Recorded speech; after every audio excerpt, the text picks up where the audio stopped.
ఏడాది కాలంగా మీడియాలో బర్రెలక్క పేరు ప్రముఖంగా వినిపిస్తోంది. ఈ సోషల్ మీడియా స్టార్ ఏకంగా ఎన్నికల్లో పోటీ చేయడం ఇందుకు కారణం. ఎలాంటి నేపథ్యం లేని కర్ణి శిరీష డిగ్రీ పూర్తయ్యాక సోషల్ మీడియాలో రీల్స్ చేయడం ప్రారంభించింది. చదువుకున్నా కూడా ఉద్యోగాలు లేవు, అందుకే బర్రెలు కాసుకుంటున్నా అంటూ ఆమె చేసిన వీడియోలు వైరల్ అయ్యాయి. ఆ విధంగా శిరీష కాస్త బర్రెలక్కగా పాపులర్ అయింది. నిరుద్యోగుల బాధలు తెలియజేస్తూ వారి ప్రతినిధిగా బర్రెలక్క తెలంగాణ అసెంబ్లీ, పార్లమెంట్ ఎన్నికల్లో ఇండిపెండెంట్ అభ్యర్థిగా పోటీ చేసింది. ఆమెకు చెప్పుకోదగ్గ ఓట్లు పడ్డాయి. బర్రెలక్క తరపున జేడి లక్ష్మీనారాయణ ప్రచారం చేయడం విశేషం. బర్రెలక్కకు తెలుగు రాష్ట్రాల్లో ఉన్న ఫేమ్ రీత్యా ఆమెకు బిగ్ బాస్ తెలుగు సీజన్ 8లో అవకాశం వచ్చిందని గట్టిగా ప్రచారం అవుతుంది. మరికొద్ది రోజుల్లో బిగ్ బాస్ షో ప్రారంభం అవుతున్న నేపథ్యంలో బర్రెలక్క దీనిపై క్లారిటీ ఇచ్చింది.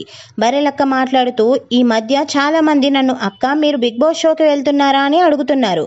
బిగ్ బాస్ రివ్యూవర్స్ నాకు అవకాశం వచ్చిందంటూ చేసిన వీడియోలు ఫ్రెండ్స్, ఫ్యామిలీ మెంబర్స్ షేర్ చేస్తున్నారు. నాకు తెలిసిన సమాచారం ప్రకారం బిగ్ బాస్ కంటెస్టెంట్స్ లిస్ట్లో నా పేరు ఉంది. అయితే ఈమెకు ఫేమ్ తగ్గిపోయింది, తీసుకోవడం అవసరమా అని ఆలోచిస్తున్నారట. మనిషి ప్రాణమే శాశ్వతం కాదు, ఫేమ్ శాశ్వతమా? హిట్ సినిమా కూడా థియేటర్స్ లో నెల రోజులే ఆడుతుంది. సూపర్ హిట్ మూవీ 2 నెలలు ఆడుతుంది. నాకు బిగ్ బాస్ ఆఫర్ వచ్చినా రాకున్నా ఇబ్బంది ఏం లేదు. నా ఫ్రెండ్స్, ఫ్యామిలీ మెంబర్స్, నన్ను ఇష్టపడే అభిమానులకు ఈ విషయంపై స్పష్టత ఇవ్వాలని వీడియో చేశాను అని అన్నారు. కాబట్టి బిగ్ బాస్ సీజన్ 8లో బర్రెలక్క పాల్గొనడం లేదు. ఆమెను ఎవరూ సంప్రదించలేదని మాటలను బట్టి తెలుస్తోంది. కాబట్టి బిగ్ బాస్ సీజన్ 8లో బర్రెలక్క పాల్గొనడం లేదు.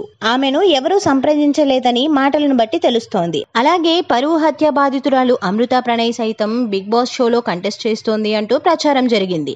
ఆమె సైతం సోషల్ మీడియా వేదికగా క్లారిటీ ఇచ్చింది. తనకు బిగ్ బాస్ ఆఫర్ రాలేదని ఆమె వెల్లడించారు. నేను బిగ్ బాస్ హౌస్ లో అడుగు పెడుతున్నానన్న వార్తల్లో నిజం లేదని ఆమె తేల్చి చెప్పారు.